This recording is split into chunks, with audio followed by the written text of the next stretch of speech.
Les musées de la région de Lillet protestent contre la modification des dimanches gratuits.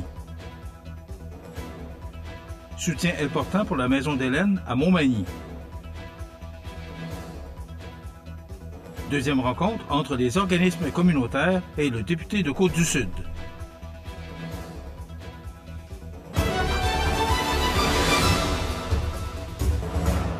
Bonjour mesdames et messieurs, bienvenue à ce bulletin d'information le 13 février 2025. Bonne journée.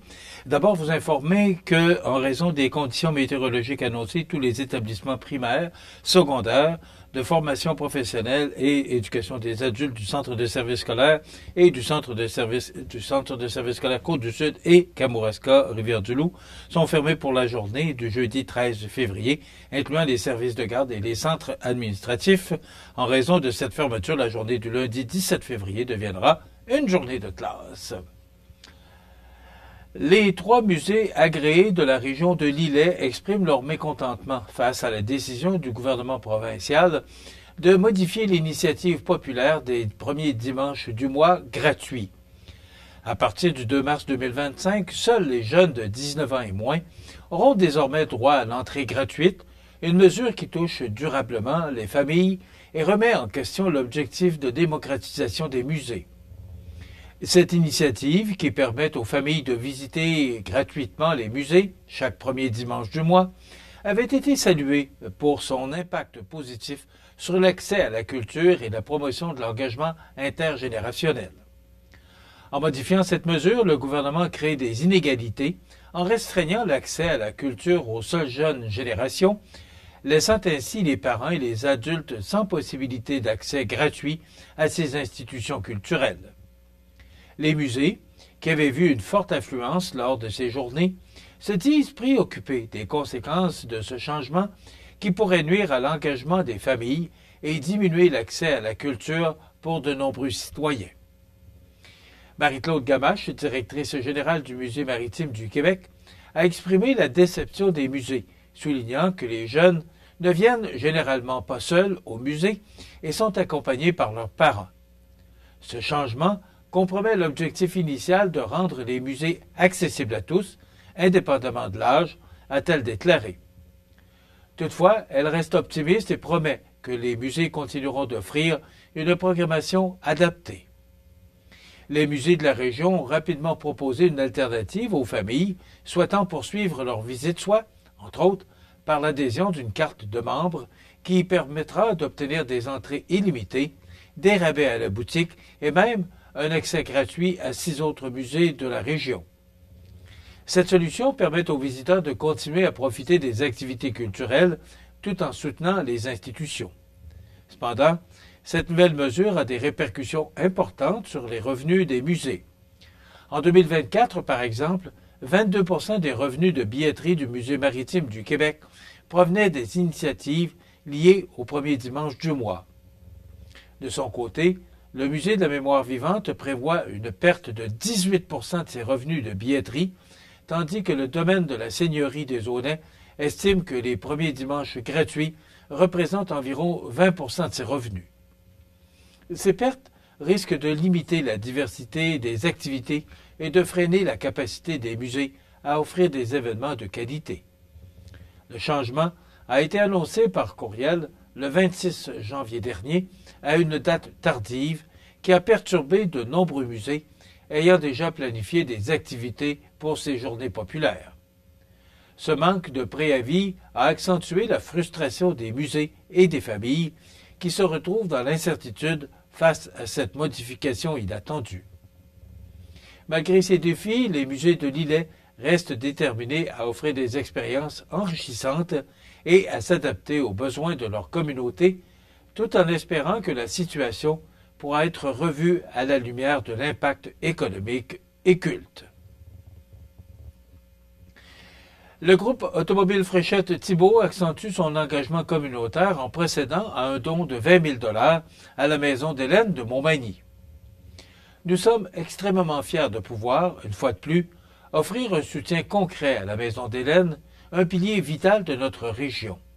Ce don reflète l'esprit de famille qui nous unit tous au sein de notre groupe et nous continuons, à chaque année, à investir dans l'avenir de notre communauté, a déclaré Francis Fréchette, président du groupe automobile Fréchette-Thibault. La Maison d'Hélène, établissement offrant des soins palliatifs adaptés et gratuits dans un cadre respectueux et apaisant, joue un rôle essentiel dans l'accompagnement des personnes en fin de vie et de leurs proches. Ce généreux don permettra à l'organisme de maintenir ses services de qualité tout en améliorant ses équipements afin d'offrir encore plus de confort aux bénéficiaires. Le groupe automobile Fréchette-Thibault s'engage, depuis plusieurs années, à soutenir des initiatives locales en allouant un budget annuel pour des dons et des commandites. Ce soutien constant est une preuve supplémentaire de la volonté du groupe à contribuer activement au bien-être de la communauté locale, tout en incitant les autres entreprises à emboîter le pas. L'objectif est de renforcer la solidarité et d'encourager un élan collectif de générosité. Inspirés par cet élan de solidarité, les employés du groupe ont d'ores et déjà annoncé leur intention de soutenir une nouvelle organisation locale en 2025, élargissant ainsi leur impact positif sur la région. Francis Fréchette a profité de l'occasion pour lancer un appel aux entrepreneurs de la région à prendre exemple et à s'engager dans des actions concrètes pour soutenir les organismes qui font la différence sur le terrain. Avec ce don de 20 000 $, le groupe automobile Fréchette-Thibault démontre non seulement un soutien financier, mais aussi un engagement humain fort qui continue d'être au cœur de ses actions et de ses valeurs pour les années à venir. Deuxième rencontre entre les organismes communautaires et le député de Côte-du-Sud. On vous donne tous les détails après la pause. C'est à travers le respect et le besoin de faire plus pour les familles en deuil et l'expérience qui s'est transmise de père en fils que la Maison funéraire Laurent Normand a su au fil du temps se bâtir une réputation de confiance. La Maison funéraire Laurent Normand à Montmagny. Laissez-nous vous accompagner. Animalerie Montmagny, on aime vos félins, parfois taquins. Oui, vos chiens, même les coquins. Vos oiseaux qui chantent en duo, c'est pour l'amour des animaux. Animalerie Montmagny, pour l'amour des animaux. L'anguille d'Amérique est le seul poisson canadien qui naît dans l'eau salée, migre vers l'eau douce, puis retourne à l'océan pour frayer. L'anguille subit plusieurs changements pendant sa vie, se transformant de l'œuf au leptocéphale, civelle transparente, civelle pigmentée, anguille jaune, puis finalement anguille argentée. Autrefois abondante, certaines populations ont été réduites de 99 %. Des mesures de conservation ont assuré la protection et le rétablissement de l'anguille d'Amérique. Pour en savoir plus, ffdp.ca. Vous regardez CMA TV, le réseau de l'information sur la Côte-du-Sud.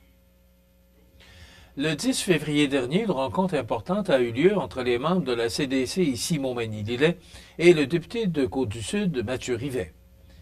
Ce deuxième échange a réuni les directions de 27 organismes communautaires et entreprises d'économie sociale œuvrant dans la région de Montmagny-Lillet. L'objectif de cette deuxième rencontre était de permettre aux acteurs du milieu communautaire de faire entendre leurs préoccupations et de discuter des défis qu'ils rencontrent au quotidien. L'ambiance de la rencontre a été chaleureuse et respectueuse, favorisant un dialogue constructif.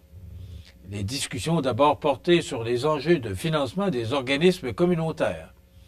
Les participants ont exprimé leur inquiétude face au manque de financement stable pour la mission de ces organismes, à la lourdeur des organismes administratifs et aux effets négatifs du financement par projet qui nuit à la continuité des services. Des préoccupations ont également été soulevées concernant les incohérences dans l'indexation annuelle des subventions par les ministères, bailleurs de fonds. Dans ce second temps, les échanges ont abordé des questions sociales urgentes, notamment la pauvreté et la situation des régions rurales. Les besoins en logements sociaux et abordables, ainsi que les difficultés rencontrées par les travailleurs étrangers temporaires, ont été soulignés. L'insuffisance des prestations d'aide sociale et les problèmes de mobilité sur leur territoire ont également été au cœur des discussions. Mathieu Rivet a exprimé son soutien aux organismes communautaires et a assuré de sa volonté de collaboration étroite avec eux pour répondre aux besoins croissants de la région.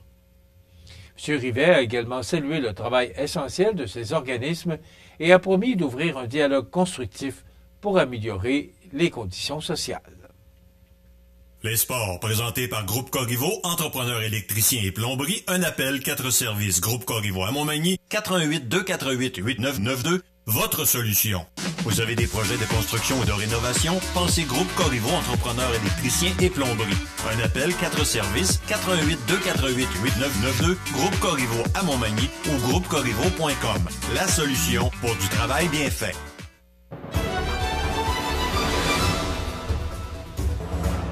Au sport, Magny Gym annonçait la semaine dernière un partenariat de premier plan avec le Club Optimiste de Montmagny, qui devient le commanditaire majeur de l'organisme.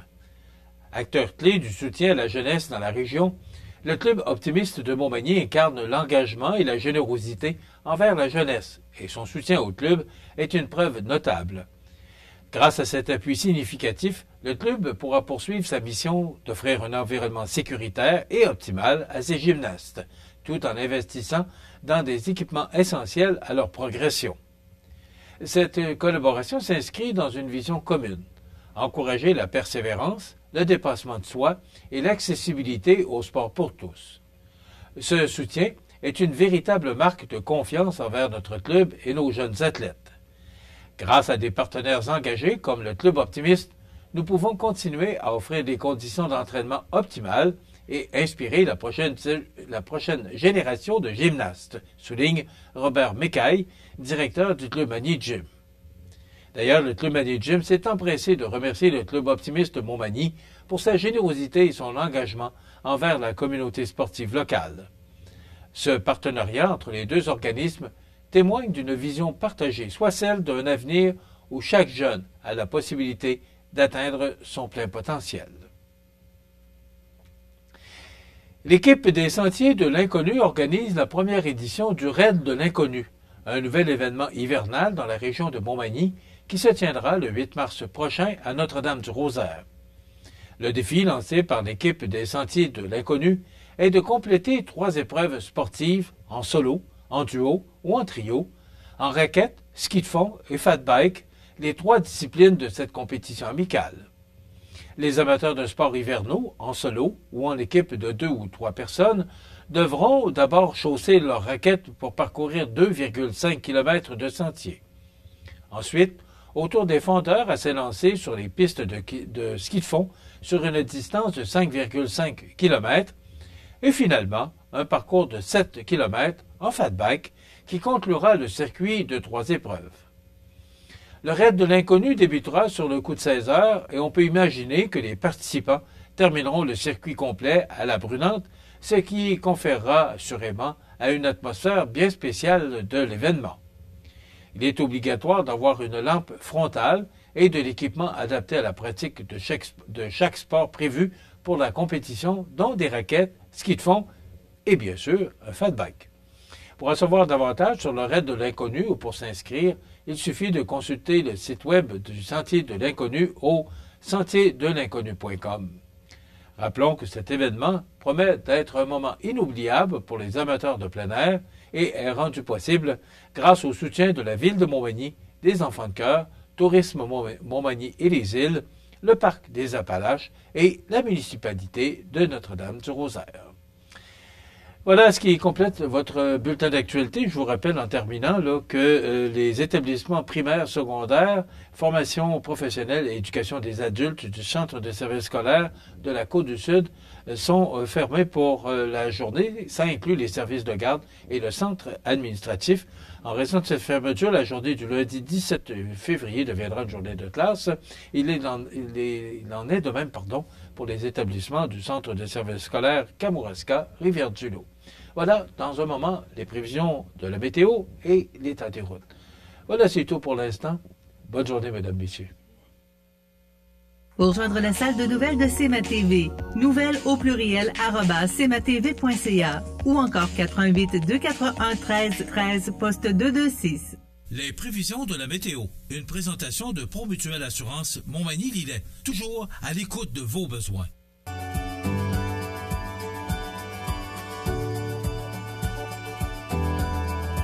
Promutuelle Assurance, votre assureur local.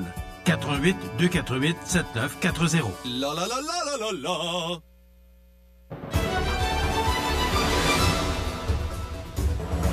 Alors, cette journée du 12 février, c'est vraiment l'expression qu'on pourrait dire le calme avant la tempête. Vraiment une belle journée de mercredi 12 février. Mais là, ça s'accentue tranquillement. Ça a commencé aux alentours de 7 heures. Et là, il neige de plus en plus abondamment. Donc, il y a un avertissement de tempête hivernale là, pour les secteurs de Montmagny et Saint-Jean-Port-Joli de la neige qui les laissera une accumulation totale de 15 à 30 cm qui est prévue jusqu'à demain matin, vendredi. Des vents modérés qui accompagneront la neige et créeront de la poudrerie par endroits. Donc, ça nous donne, en résumé, oui, pour si on regarde l'image satellite, là, de toute façon, je pense que l'image radar parle d'elle-même. C'est une intense dépression là, qui nous atteint et qui passera très rapidement. Demain matin, là, tout ça devrait être chose du passé, mais quand même va nous laisser de bonnes précipitations. Et on parle quand même de vents là, qui vont souffler de direction est et nord-est de 30 km/h avec des rafales à 50. Donc, c'est de la neige parfois forte aujourd'hui, avec de la poudrerie par endroits, avec un maximum de -9.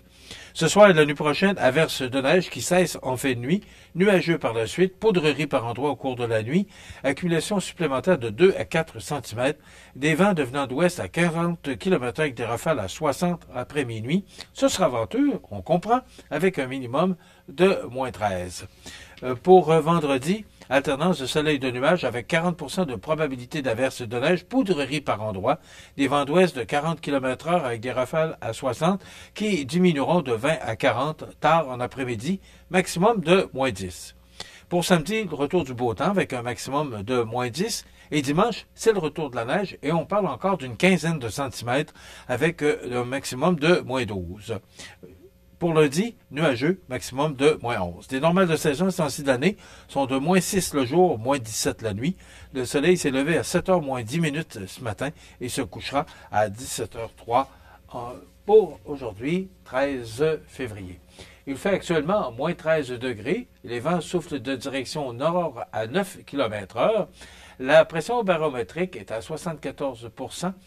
Pardon, l'humidité est à 74% et la pression barométrique, voilà, à 102,4 kPa. Donc, de la neige, de la poudrerie, du vent, de la neige parfois forte, c'est le résumé de cette journée du 13 février. Un système qui, je le rappelle, passera très rapidement jusqu'à demain matin.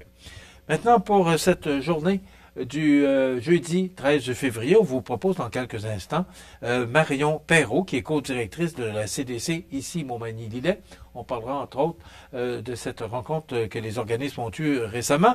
Et une autre entrevue très importante, celle de Daniel Lachance, Daniel qui a participé à la course en canot du Carnaval de Québec en fin de semaine. Ça a été difficile pour les canotiers et Daniel nous témoigne là, de la difficulté rencontrée au cours de cette course en canot. Il y aura bien sûr l'actualité. C'est ce dont on vous propose comme menu de cette émission du 13 février. Bonne émission.